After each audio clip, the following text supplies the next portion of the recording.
Did you realize Jango was a slave that exacted revenge on his captors?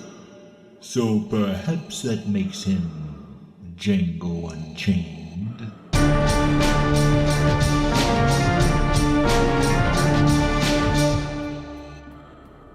Star Wars Bounty Hunter. Written and directed by John Knowles. Released in 2002 by LucasArts. I miss LucasArts. Sure, their games could be difficult at times, but you could see the passion for Star Wars in every title. And much like how Lucasfilm and ILM advanced the medium of film, LucasArts continually raised the bar in gaming, delivering quality games without any microtransactions, locked-out game features, or crappy loot boxes. So what did the mouse do with this award-winning team once they bought Lucasfilm, you ask? You guessed it. They shut it down and turned development of future Star Wars titles over to EA, who in the last 7 years have only managed to give us 2 unsatisfying Battlefield reskins. Comparatively, in the space of roughly 5 years, we had a veritable bounty of Star Wars games released through LucasArts, including Star Wars Clone Wars, The Revenge of the Sith tie-in game, Rogue Squadron 2 and 3, Jedi Outcast and Jedi Academy, Republic Commando, The Real Battlefront 1 and 2 by Pandemic Games, to say nothing of the amazing titles released exclusively for the PC, and of course, Star Wars Bounty Hunter. This just serves as another example of the criminal mismanagement of the Star Wars brand, making Mickey seem less like a mouse and more like a womp rat every day. If you're looking for some great Star Wars games from before the dark times of pay-to-play, do yourself a favor and hunt down some of these classic titles. Speaking of hunting, let's talk about the man of the hour, the manly Mandalorian himself, Jango Fett.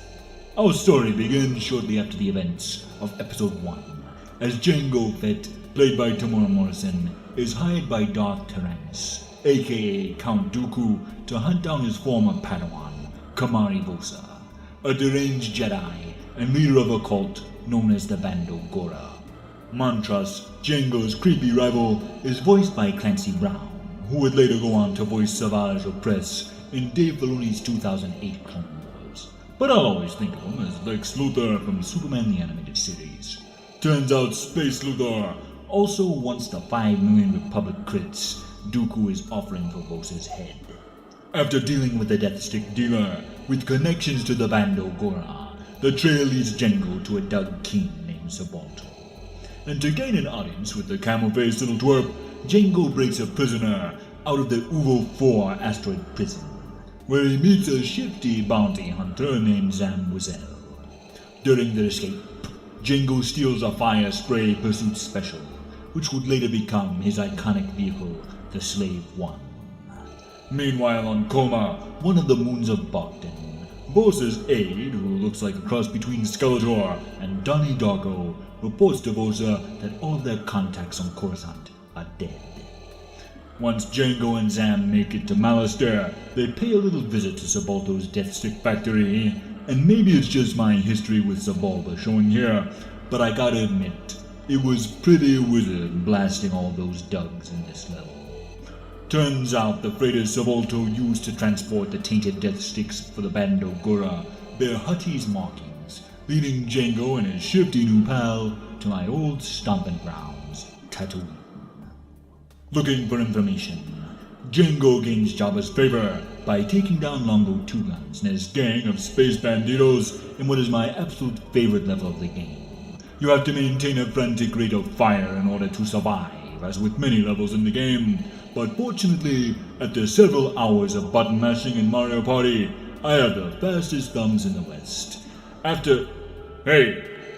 Down here! Stop looking at the screen. This is my show, look at me. That's better.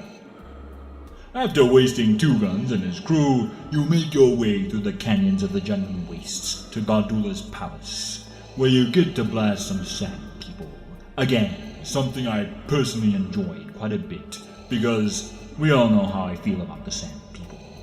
You eventually run afoul of Gardula's minions, and the greasy old Tubbalord forces you to battle her pet crate dragon. But in a beautiful touch of irony, the old slug gets eaten by her own pet instead. And since my mom and I used to be Gardula's slaves, it was great to see that slimy piece of worm-ridden filth get what was coming to her. Come to think of it, between the Dugs and Sam people I blasted, and Gardula's demise at the hands of her pet Fifi, this game has been pretty therapeutic for me. It's really helped me work through a lot of things. Thanks, LucasArts. Back to the game. After Mantras meets a grim end at the hands of the Bandogora, Jango searches for Little Miss Fruitcake so he can claim the bounty. After your battle with Bosa, Tyrannus shows up and offers you the chance to become the template for a clone army, leading directly into the events of Episode 2. As with all LucasArts games, the production quality of this title is truly impressive. The theme for Jango Fett, written by composer Jeremy Soule, fits perfectly in the Star Wars universe, and Eric Foreman of Skywalker Sound does an amazing job with the sound design. Guess his love for Star Wars finally paid off after all these years. The cutscenes of this game have been edited together as a movie here on YouTube. I'll leave a link in the description. This game has a great story, and I highly recommend it for anyone who's a fan of bounty hunters and the underworld of the Star Wars galaxy. In the end, Star Wars Bounty Hunter is a fun, challenging game with a cinematic storyline that truly feels like Star Wars. So for its compelling characters, exciting gameplay, excellent additional score by Jeremy Soule, gripping story, and stellar performance by Tamora Morrison, I give Star Wars Bounty Hunter 4 out of 5 Death Stars. The Force is strong with this one. This has been Vader Reviews. Be sure to like, comment, subscribe, and hit that bell for notifications, and follow me on Twitter @Vader Reviews. Join the Empire today. You do not yet realize your importance. Share these videos, and together we will rule the internet. And always remember, you don't know the power of the dark side.